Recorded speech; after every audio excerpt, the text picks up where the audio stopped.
कृषि विधेयकों को राज्यसभा से पास कराना केंद्र सरकार के लिए बड़ी चुनौती बन गई है। इस विधेयक को लेकर एनडीए गठबंधन की सबसे पुरानी सहयोगी अकाली दल के विरोध की वजह से सरकार के लिए सदन के अंदर और बाहर भारी विरोध का सामना करना पड़ रहा है।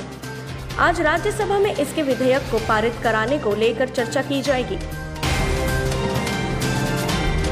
वित्त मंत्री निर्मला सीतारमण ने लोकसभा में अनुराग ठाकुर के खिलाफ प्रयोग किए गए आपत्तिजनक बयान को लेकर कांग्रेस संसदीय दल के नेता अधीर रंजन चौधरी पर निशाना साधा है।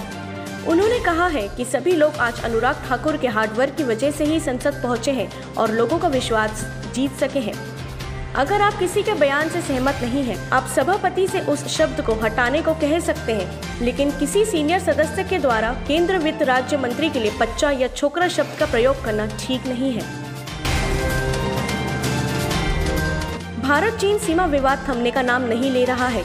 चीन सरकार ने इस घटनाक्रमों पर उस अतिरिक्त संचार रणनीति में बदलाव करके अपनी नाराजगी व्यक्त की है, जिसने उसे गतिरोध की शुरुआत से अपना रखा था। चीन ने सरहद पर घटनाक्रमों का अपने हिसाब से ब्यौरा जारी कर पब्लिक ओपिनियन बनाने के लिए पहले आक्रामक तेवर दिखाए, फिर एलएसी पर विवादित पॉइंट्स के लिए चीनी नामों के साथ सामने आना शुरू किया। किसानों के मुद्दे को लेकर कांग्रेस सरकार को घेरने की तैयारी कर रही है। कांग्रेस अध्यक्ष सोनिया गांधी ने सोमवार को एक बैठक बुलाई है। इस बैठक के दौरान सोनिया गांधी सभी कार्यकर्ताओं के सामने न्यू फॉर्म बिल को लेकर चर्चा करेंगी। सभी महासचिवों, प्रदेश यूनिट इंचार्ज और कमेटी के सदस्यों को इस बैठक में शामिल होने के लिए कहा गया है।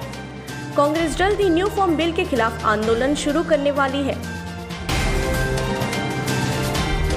दुनिया में कोरोना संक्रमण से ठीक हुए मरीजों के मामले में भारत अब पहले नंबर पर आ गया है। भारत ने अमेरिका को भी पछाड़ दिया है। देश में कोरोना से 43 लाख से ज्यादा मरीज ठीक हो चुके हैं। स्वास्थ्य मंत्रालय के ताज़ा आंकड़ों के अनुसार देश में अब कुल कोरोना संक्रमितों की संख्या 54 लाख हो गई है। इनमें से 86,752 लोगों की मौत हो चुकी है। एक्टिव केस की संख्या 10,10,000 है और 43 लाख लोग ठीक हो चुके हैं। आपको बता दें, संक्रमण के सक्रिय मामलों की संख्या की तुलना में स्वस्थ हुए लोगों की संख्या करीब 4 गुना अधिक है।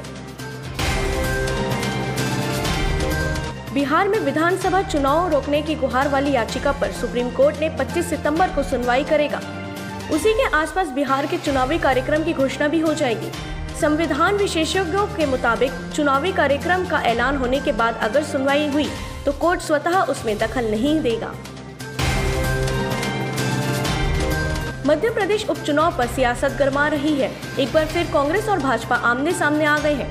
शिवराज सिंह चौहान ने कमलनाथ के नालायक वाले बयान पर पलटवार करते हुए कहा है कि यदि कमलनाथ जी को आरोपों की कीचड़ ही अच्छी लग रही है तो मुझे कोई आपत्ति नहीं है। सीएम शिवराज ने कहा कि कौन लायक है कौन नालायक है यह तो जनता ही तय करेगी। छत्तीसगढ़ के पूर्व सीएम डॉक्टर रमन सिंह की कोरोना रिपोर्ट पॉजिटिव आई है। इस बात की जानकारी खुद रमन सिंह ने ट्वीट कर दी है।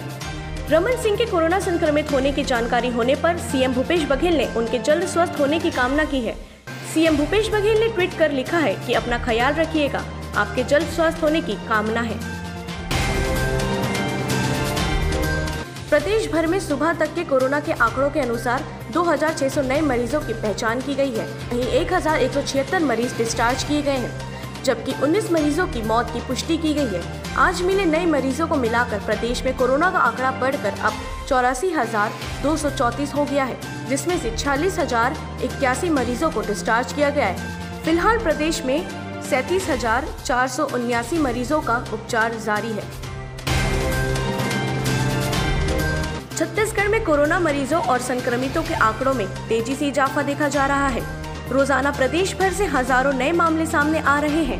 प्रदेश में हालात दिन ब दिन खराब होते नजर आ रही है। हालात को देखते हुए रायपुर सहित प्रदेश के 8 जिलों में लॉकडाउन लगाने का फैसला लिया गया है। वहीं आपको बता दें, बेमेतरा, बिलासपुर, मुंगेली, दुर्ग, धमतरी, बालोद और कवर्धा में संपूर्ण लॉकडाउन किया गया है। एनएचएम कर्मचारी संघ के आह्वान पर जिले के समस्त स्वास्थ्य संस्था के कर्मचारी अपनी एक सूत्रीय मांग को लेकर हड़ताल पर चले गए हैं। नियमितीकरण की मांग पूरी नहीं होने से संविदा स्वास्थ्य कर्मचारियों ने हड़ताल शुरू की है। स्वास्थ्य कर्मियों के हड़ताल पर जाने से जिले की स्वास्थ्य सेवा पर प्रभाव पड़ सकता है।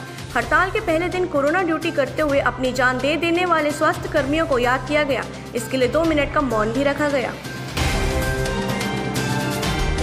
रायपुर में लॉकडाउन लगाने को लेकर बीजेपी प्रदेश अध्यक्ष विष्णुदेव साई ने कहा है कि राजधानी में लॉकडाउन का फैसला बहुत देर से लिया गया है। उन्होंने कहा है कि बीजेपी लगातार सरकार का ध्यान खींच रही थी, लेकिन सरकार को देर से होश आया है। साथ ही उन्होंने कहा कि इस बार लॉकडाउन का पूरी सख्ती से पालन किया जाए, खासकर सत्ता दल के नेता संयम से रहें। कसडोल थाना इलाके ग्राम कड़की से दिल दहला देने वाला मामला सामने आया है, जहां 11 साल की मासूम बच्ची की पत्थर से कुचलकर हत्या कर दी गई है।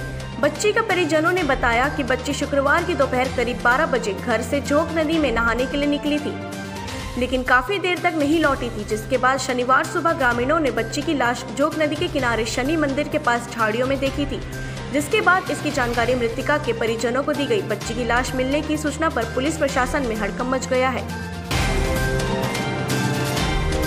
छत्तीसगढ़ सरकार ने बेमेतरा जिले के लिए रबी फसल के नुकसान की मुआवजा राशि जारी की है। राज्य आपदा मोचन निधि से 102 करोड़ 68,40,000 की राशि जारी की है। बारिश की वजह से जिले के किसानों की कई एकड़ की फसल बर्बाद हो गई है। इस बीच मुआवजा राशि जारी होने से किसानों को थोड़ी बहुत राहत मिली है। बॉलीवुड एक्टर संजय दत्त अपने फिल्म कैरियर को लेकर काफी गंभीर रहते हैं। चुनौती चाहे कितनी भी बड़ी क्यों ना हो, संजय इसका अपने कैरियर पर असर नहीं पड़ने देते हैं। अब इस समय जब एक्टर कैंसर से जूझ रहे हैं, उस समय भी वे अपने हर फिल्म को पूरा करना चाहते हैं। वे इलाज पर जाने से पहले सभी फिल्में पूरी करना चाहते हैं। अब खबर आ रही है कि एक्टर दिवाली के बाद अक्षय कुमार की फिल्म पृथ्वीराज की शूटिंग खत्म करेंगे। अभिनेता रणवीर सिंह ने अपनी आने वाली फिल्म जयेश भाई जोरदार की डबिंग शुरू कर दी है। गुरुवार देर शाम रणवीर को मुंबई के यशराज फिल्म स्टूडियो में देखा गया। उनकी इस फिल्म की शूटिंग लॉकडाउन शुरू होने से पहले ही खत्म हो चुकी थी। हालांकि अब फिल्म के निर्माता चाहते हैं इसे सिनेमा घरों के खुलने तक तैयार कर लिया जाए। 2019 विश्व कप के सेमीफाइनल में न्यूजीलैंड के खिलाफ अपना आखिरी अंतर्राष्ट्रीय मैच खेलने वाले भारत के महानतम कप्तानों में से एक महेंद्र सिंह धोनी ने 436 दिन बाद मैदान पर वापसी की है और इस बार उनका अंदाज बदला हुआ नजर आ रहा है। धोनी के शरीर से साफ पता चल रहा है कि उन्होंने जिम में अपना अच्छा खासा समय बिताया है। इंडियन प्रीमियर लीग IPL को जिस रोमांच के लिए याद किया जा रहा था, वह 13वें सीजन के पहले मैच में ही देखने को मिला।